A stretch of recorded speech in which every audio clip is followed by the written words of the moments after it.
Hi guys, welcome to our channel. So இன்றைக்கி நம்ம சேனலில் என்ன பார்க்க போகிறோம் அப்படின்னா 6+ மந்த் பேபிக்கு வந்துட்டு சாலிட் ஃபுட் ஸ்டார்ட் பண்ணுவோம் இல்லைங்களா. ஸோ அதில் வந்து நம்ம என்ன ஃபஸ்ட்டு கொடுக்கலாம் அப்படின்னு பார்த்தீங்க அப்படின்னா இந்த மாதிரி ராகி கொடுக்கலாங்க. பார்த்திங்கன்னா இது வந்து கடையில் கிடைக்கும். ராகி வந்துட்டு மாவாக வாங்காமல் இந்த மாதிரி தானியமாக இருக்கும் பார்த்திங்களா. இந்த மாதிரி வாங்கி ஒரு 2-3 ஸ்பூன் போட்டு நைட்டே நல்லா 2-3 டைம் வாஷ் பண்ணி மூடி வச்சுருங்க, ஊற வச்சுருங்க.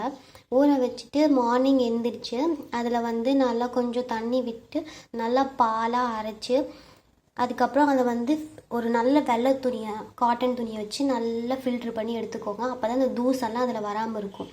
ஸோ இப்போ நான் பார்த்தீங்க அப்படின்னா இது இந்த மாதிரி தான் வாங்கிட்டு வந்து நைட்டே ஊற வச்சு நான் இப்போ அரைச்சி பால் எடுத்து வச்சுருக்கேன்.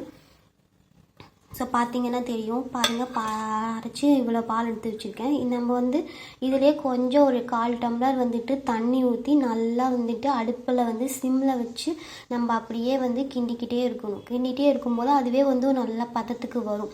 ஸோ அந்த மாதிரி டைமில் ஒரு இத்திலூண்டு உப்பு, பனை வெல்லம் இல்லாட்டினா நாட்டு சக்கரை இவ்வளோண்டு இப்போ தானே ஸ்டார்ட் பண்ணுறோம். ஸோ கொஞ்சமாக போட்டு நம்ம அதை வந்து நல்லா இது பண்ணி அதை எடுத்து நம்ம பேபிக்கு கொடுக்கலாங்க. நல்லா சாப்பிடுவாங்க. இது ரொம்ப ஹெல்த்தி, சீக்கிரம் நல்லா வெயிட் கெயினும் ஆகும். ஸோ இப்போ பார்த்தீங்கன்னா இப்போ பால் எடுத்து வச்சுட்டேன். நான் அடுத்த ஸ்டெப்பு எப்படி பண்ணுறேன்னு சொல்லிட்டு உங்களுக்கு காட்டுறேன், பாருங்கள். இப்போ இந்த பால் வந்து நம்ம அரைச்சி வச்சுருக்க பாலை எடுத்து நான் வந்து ஃபில்ட்ரு வச்சு நான் வடிகட்டிக்கிறேன். ஏன்னா பார்த்திங்கன்னா இந்த தூசெல்லாம் இருக்குது, இதெல்லாம் வந்து குழந்தைங்க வயிற்றுக்குள்ளே போனால் அது உங்களுக்கு வயிறு வலிக்கும். ஸோ அதனால் இப்படி எடுத்துட்டு நீங்கள் அதிலே வந்து 1/4 டம்ளர் தண்ணியும் நான் அதில் மிக்ஸ் பண்ணி தான் நல்லா கலந்து ஊற்றிக்கிறேன். சரிங்களா, பார்த்தீங்கன்னா எவ்வளோ டஸ்ட் இருக்குன்ட்டு.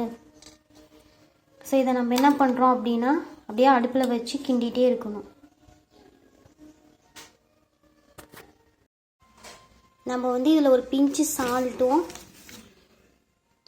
இந்த அளவுக்கு ஒரு பனங்கற்கண்டு இதையும் நான் போட்டிருக்கேன். போட்டு நல்லா நம்ம அப்படியே கிண்டிகிட்டே இருக்க வேண்டியதுதான். நல்லா கிண்டிக்கிட்டே இருக்க வேண்டியது.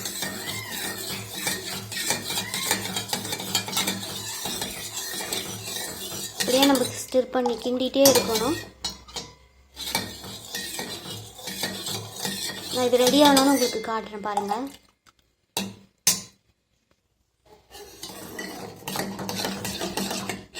அப்படியே கிண்டிக்கிட்டே இருக்கணும். இது பாருங்கள், அப்படியே சைடெல்லாம் வந்துட்டு ஒரு மாதிரி அப்படியே பபிள்ஸ் மாதிரி வரும்.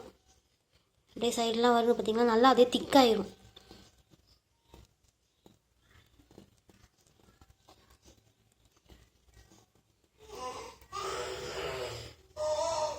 பார்த்தீங்களா, அப்படியே திக்காகுதான். நம்ம அப்படியே கிண்டிக்கிட்டே இருக்கணும்.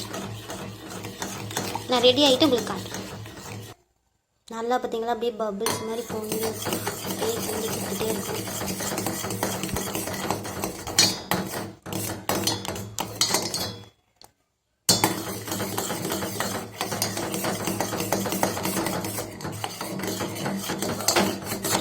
இது அடிப்பிடிக்காமல் அப்படியே வந்துட்டு நம்ம கிண்டிகிட்டே இருக்கும். விட்டுட்டோம் அப்படின்னா கெட்டி பதமாக ஒரு மாதிரி கெட்டியாக ஒரு ஸ்மூத்னஸ் இருக்காது. ஸோ வந்துட்டு நல்லா வந்து எப்படியே கிண்டி விட்டுட்டே இருக்கணும்.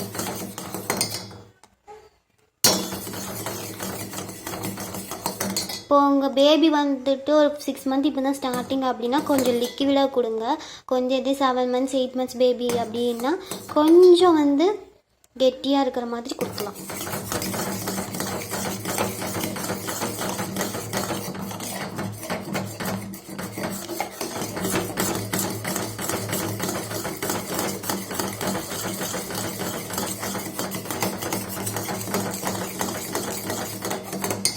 ஸோ இப்படியே நல்லா இடைவிடாமல் கிண்டிக்கிட்டே இருக்கணும்.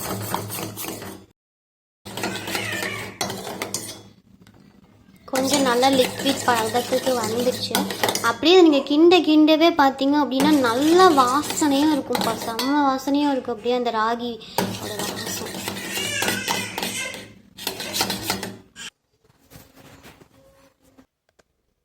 நல்லா கிண்டி இப்போ பார்த்தீங்கன்னா நான் பவுலுக்கு ட்ரான்ஸ்ஃபர் பண்ணிட்டேன். பார்த்தீங்கன்னா பதம் எப்படி இருக்குன்னு நல்லா பார்த்துக்கோங்க. இதுதான் பதம். ரொம்ப லிக்விடாகவும் இருக்கக்கூடாது, ரொம்பவுமே கெட்டியாகவும் இருக்கக்கூடாது. அந்த மாதிரி பதத்துக்கு இந்த மாதிரி ரெடி பண்ணி வச்சுக்கோங்க. கூடவே கொஞ்சம் சுடு தண்ணியும் வச்சுக்கோங்க. இது கொடுத்து முடித்தோன்னே சுடு தண்ணி நல்லா வயிற்றுக்கு கொடுத்துருங்க. இது ரொம்பவே ஒரு ஹெல்த்தியான ஃபுட்டு. மறக்காமல் எல்லோரும் உங்கள் குழந்தைங்களுக்கு ட்ரை பண்ணி பாருங்கள். என் பேபிக்கு நான் இப்படி தான் கொடுத்துட்ருக்கேன். ஸோ உங்களுக்கு ஏதாவது டவுட் இருந்துச்சுன்னா கமெண்ட்டில் கேளுங்க.